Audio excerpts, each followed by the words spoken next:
Jumpa lagi dengan saya, Marli. Kali ini kita akan membahas tentang analisis pekerjaan dan juga manajemen bakat atau manajemen talenta, atau kalau bahasa kerennya itu talent management. Ya. Oke, apa sih yang mau kita pelajari pada pertemuan kali ini atau pada video ini ya? Yang pertama itu adalah kita akan mendefinisikan, bukan kita ya, kita akan tahu definisi dari manajemen bakat itu apa. Terus mengapa manajemen bakat itu penting untuk perusahaan. Yang berikutnya adalah kita akan membahas definisi, proses, dan juga manfaat dari analisis pekerjaan. Selain itu, kita juga akan membahas tentang metode-metode bagaimana kita mendapatkan informasi untuk analisis pekerjaan. Dan yang terakhir, kita juga akan mengetahui apa isi dan bagaimana yang harus kita tulis di deskripsi pekerjaan dan juga spesifikasi pekerjaan. Kita mulai ya. Yang pertama tentang definisi manajemen talenta. Manajemen talenta itu adalah suatu proses dalam mengelola karyawan.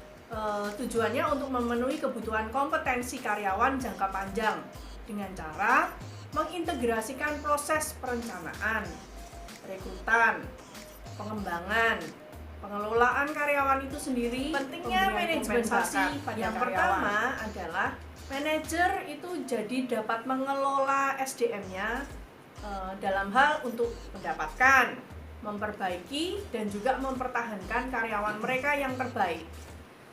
Yang kedua adalah manajer itu dapat menemukan karyawan yang kualifikasinya kita anggap sebagai karyawan kunci gitu ya, untuk suksesi manajemen di masa yang akan datang.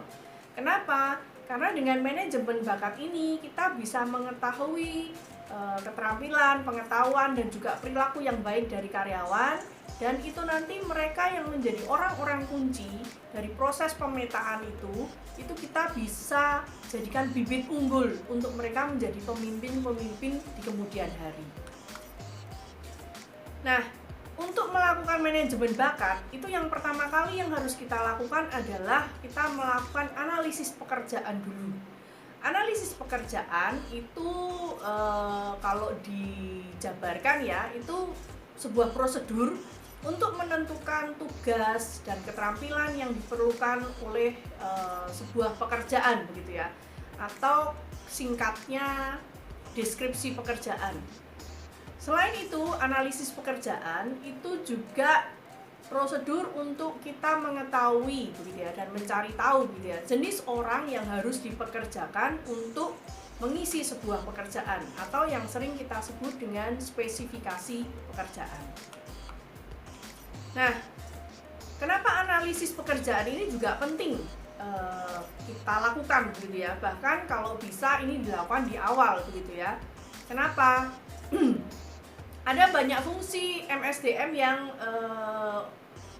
membutuhkan informasi dari analisis pekerjaan ini. Oke, nah sebelum kita masuk ke manfaat analisis pekerjaan, tadi saya sebutkan tentang deskripsi pekerjaan dan spesifikasi pekerjaan ya. Deskripsi pekerjaan itu tugasnya apa, sedangkan spesifikasi pekerjaan itu orangnya yang seperti apa begitu.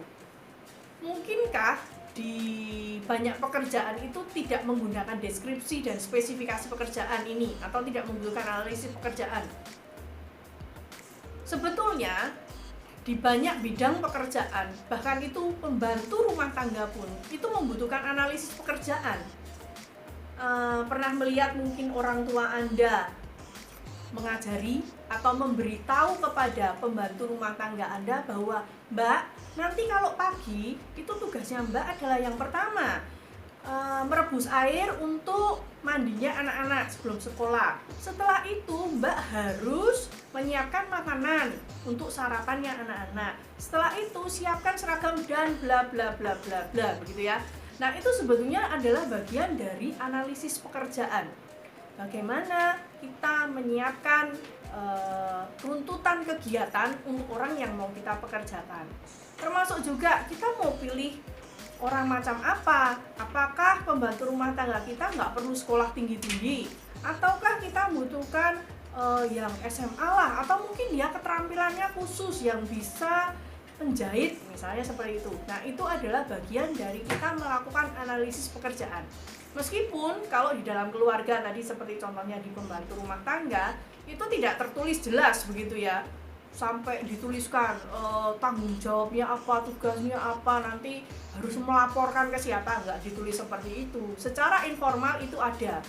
Tapi kalau di perusahaan itu harus ada. Karena apa? Perusahaan jumlah karyawannya jauh lebih banyak sehingga kompleks kalau kita tidak menuliskan itu. Nah, di sini kita akan belajar banyak tentang analisis pekerjaan. Terutama yang akan saya bahas berikutnya adalah manfaatnya. Kenapa sampai itu harus tertulis, tercatat, bahkan terdokumentasi begitu ya. Yang pertama, analisis pekerjaan itu dibutuhkan dan bermanfaat pada saat perusahaan melakukan rekrutmen dan seleksi. Kenapa?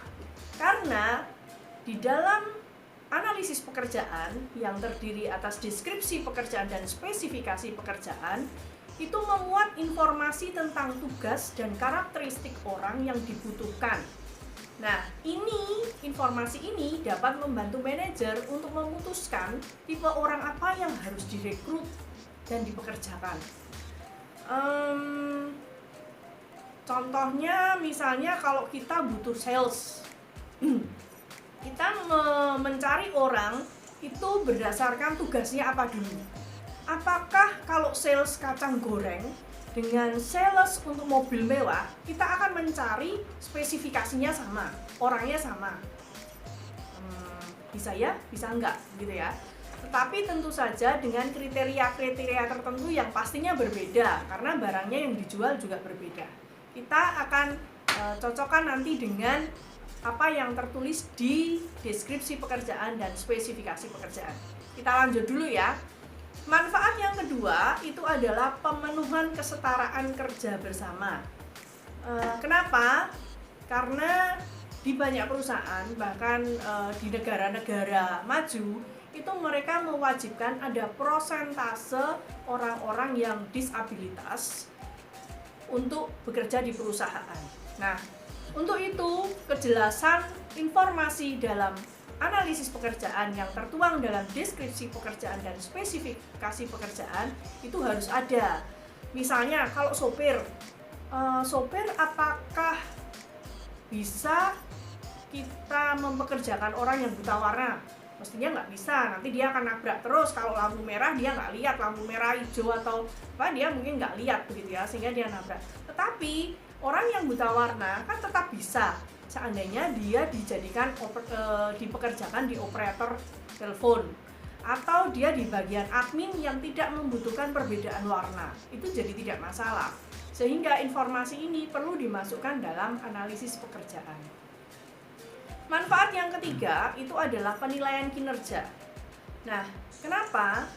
Penilaian kinerja itu kan proses membandingkan kinerja yang sesungguhnya dari karyawan dengan apa yang dituntut atau distandarkan dalam pekerjaan itu.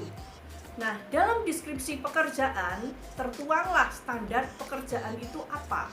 Jadi misalnya contoh sales, kinerja target adalah atau standar kinerjanya dia adalah dalam 1 bulan dia harus menjual 100 unit barang. Itu menjadi standar kinerjanya dia. Pada saat sales ini tidak mencapai 100 unit per bulannya, maka dia bisa kita kategorikan sebagai penilaian kinerjanya dia tidak mencapai standar atau katakan buruk gitu ya. Tetapi pada saat sales ini bisa menjual lebih dari 100, misalnya 120, kita bisa katakan bahwa penilaian kinerjanya dia itu melebihi dari standar atau sangat bagus, seperti itu.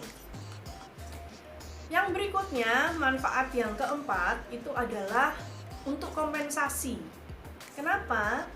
Karena seperti gaji atau bonus itu diberikan pada karyawan berdasarkan tingkat keterampilan, tingkat pendidikan, dan juga kinerjanya dia untuk sebuah pekerjaan. Nah, di sini manajer akan sangat terbantu karena apa? Karena di sana ada informasi tentang keterampilan, pendidikan, dan juga standar kinerja. Sehingga Manajer dapat dengan objektif memberikan gaji dan bonus berdasarkan informasi yang ada di analisis pekerjaan. Berikutnya, manfaat yang kelima adalah untuk pelatihan.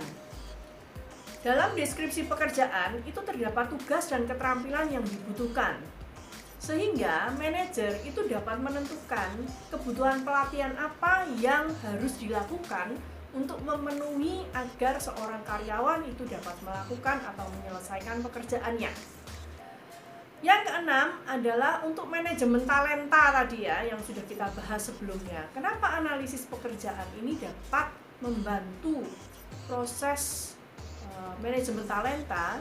Karena dalam analisis pekerjaan itu memberikan informasi tentang deskripsi pekerjaan dan juga spesifikasi pekerjaan, sehingga perusahaan atau manajer itu dapat memetakan kebutuhan perusahaan, dapat memetakan keahlian-keahlian karyawannya, dan juga dapat menentukan kira-kira karir dari karyawan ini seperti apa. Ingat tadi, kalau manajemen talenta itu kita bisa melihat adanya orang-orang kunci yang bisa kita bibit unggulkan untuk kita istilahnya apa? Kita prediksikan ke depannya dia akan bisa menjadi pemimpin-pemimpin perusahaan selanjutnya.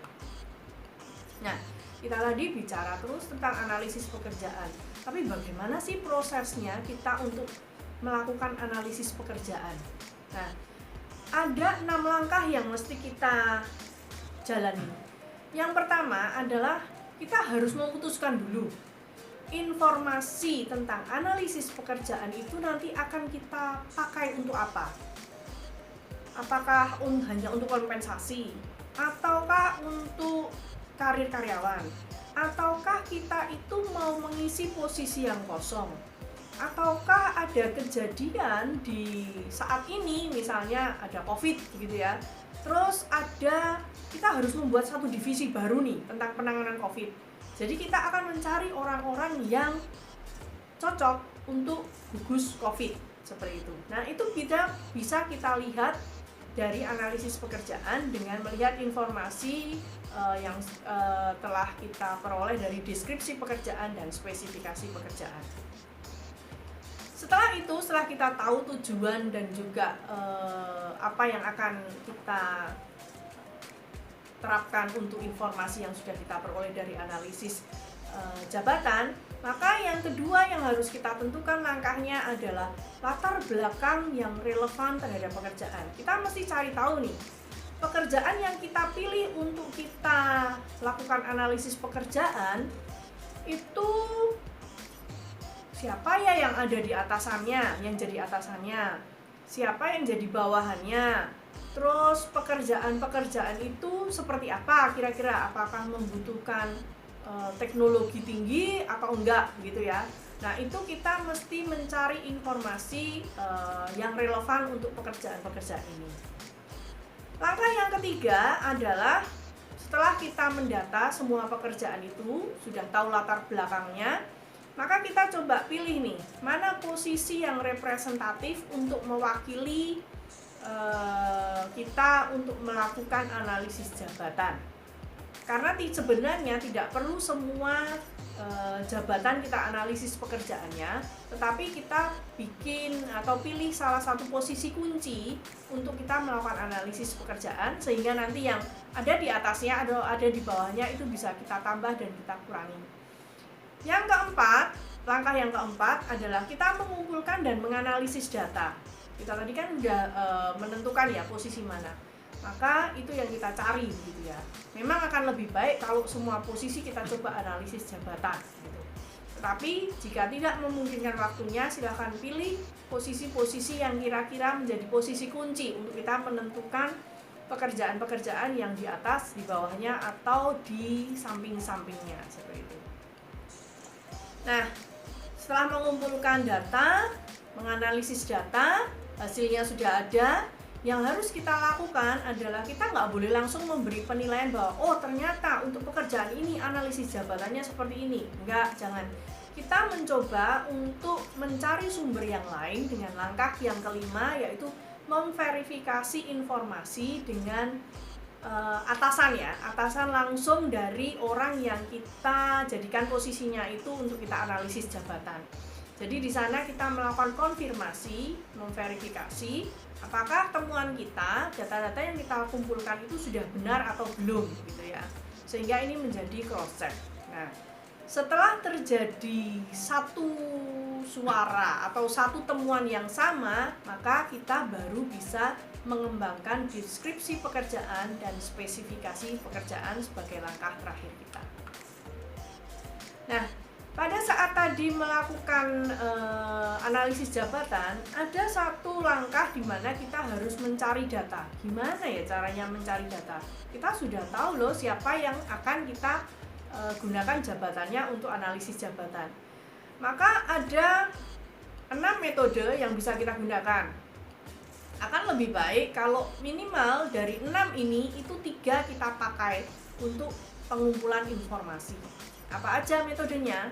Yang pertama itu adalah wawancara. Wawancara ya kita langsung bertanya pada orang yang kita jadikan pekerjaannya itu sebagai fokus untuk kita melakukan analisis jabatan. Ya, langsung tanya tentang pekerjaannya, apa yang dia lakukan, selama ini tanggung jawabnya bagaimana, targetnya apa, situasi kondisi pekerjaannya bagaimana, dia juga sekolahnya lulusan apa, dia punya sertifikasi atau pelatihan apa, itu kita tanyakan semua begitu ya.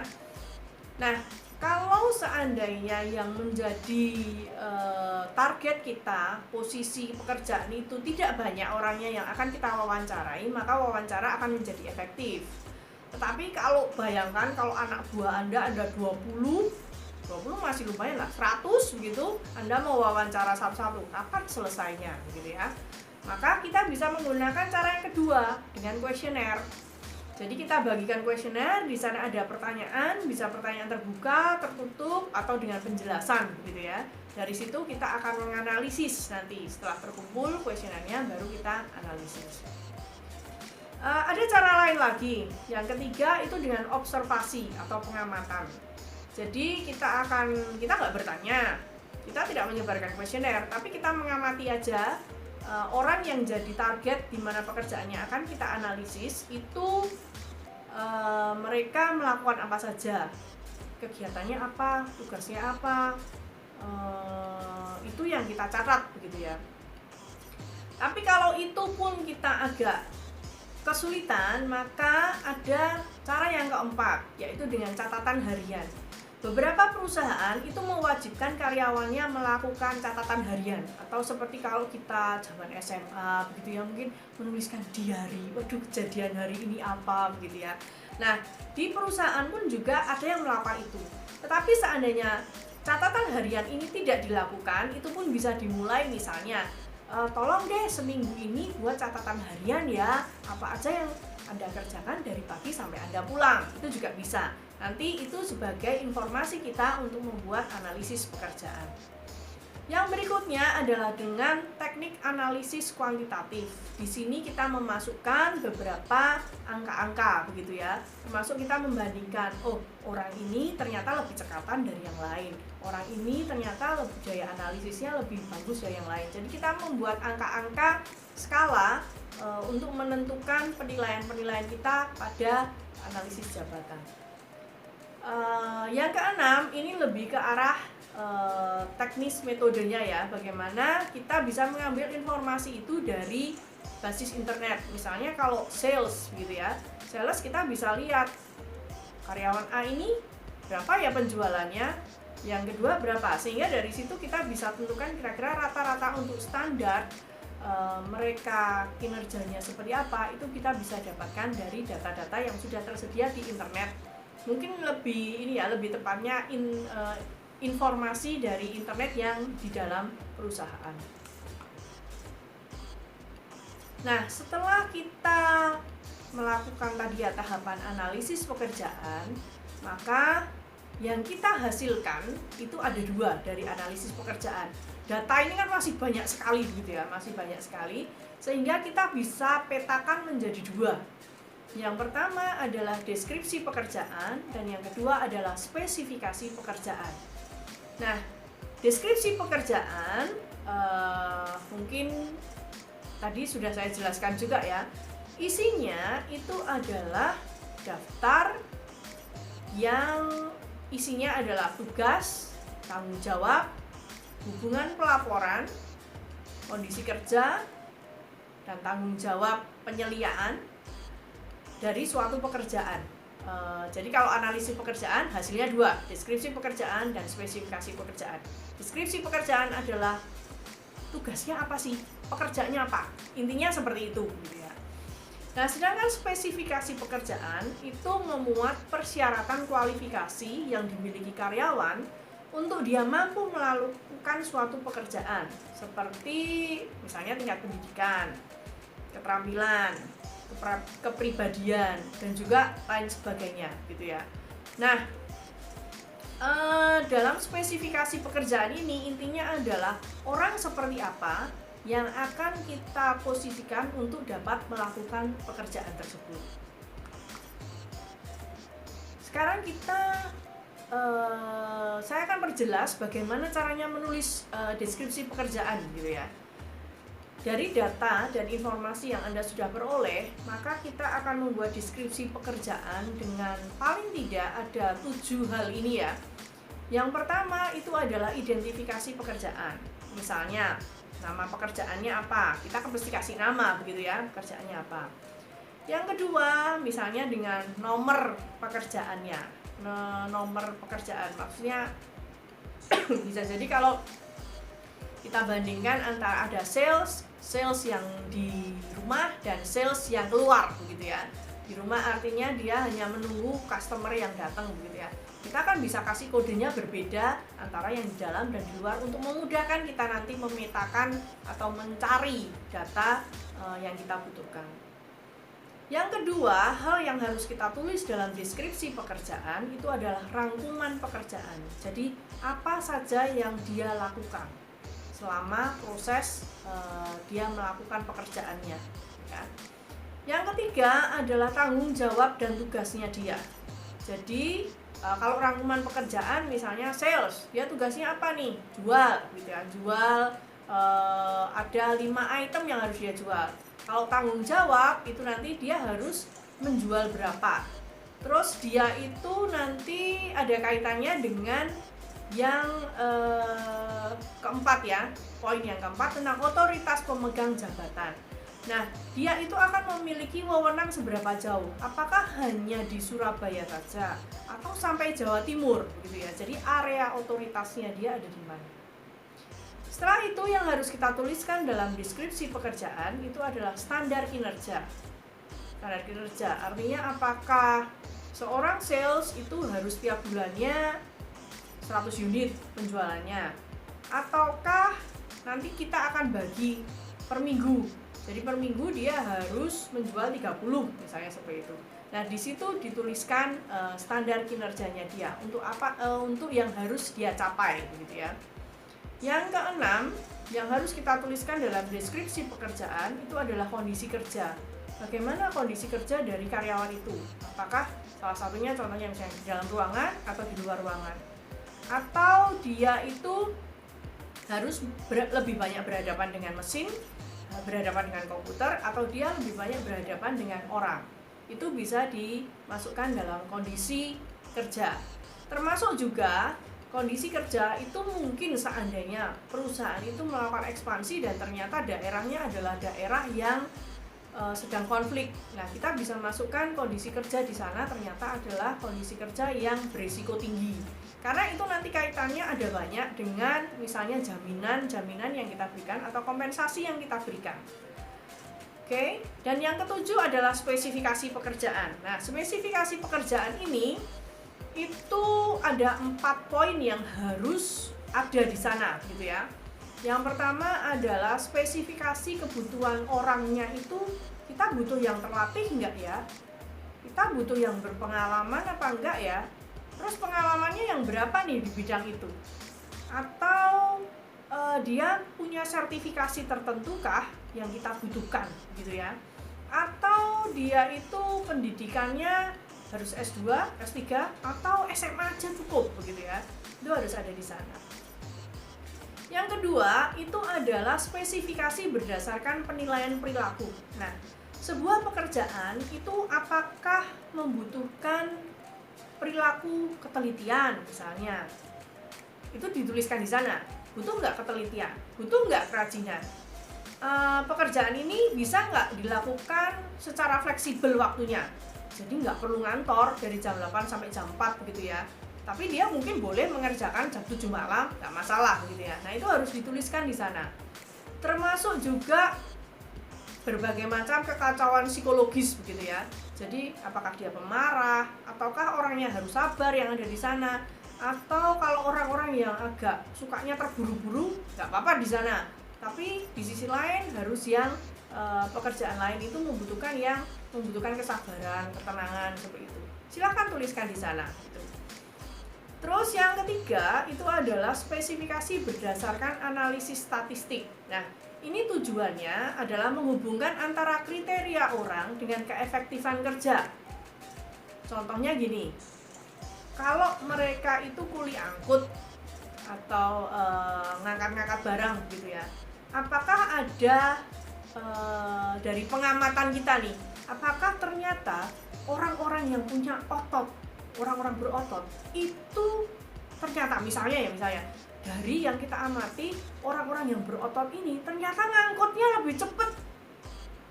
Jadi kalau yang lain itu ngangkut satu truk itu barang-barang itu bisa 1 jam, dia cuma 40 menit atau 50 menit. Nah, maka di situ kita bisa tuliskan nih spesifikasinya. Jadi untuk pekerjaan ngangkut ini kita harus cari yang berotot. Misalnya seperti itu ya gambarannya. Nah, yang keempat yang bisa kita tuliskan dalam spesifikasi pekerjaan itu adalah matriks persyaratan kerja. Jadi matriks persyaratan kerja ini menjelaskan apa yang dilakukan pekerja, bagaimana dan mengapa harus dilakukan, begitu ya. Matriks kerja ini menjelaskan tujuan setiap tugas dari pekerjaan itu, terus juga pengetahuan, keterampilan, kemampuan, dan juga karakteristik lainnya yang harus ada di sana. Jadi kalau tadi sendiri-sendiri ya, misalnya kalau banker itu harus punya ketelitian tentang angka, dia punya sense numeriknya tinggi seperti itu ya. Nah, ini juga bisa kita matrikskan. Jadi untuk banker, untuk teller gitu ya, dia harus memiliki ketelitian. Selain itu berapa prosentase itu jadi prioritas kita.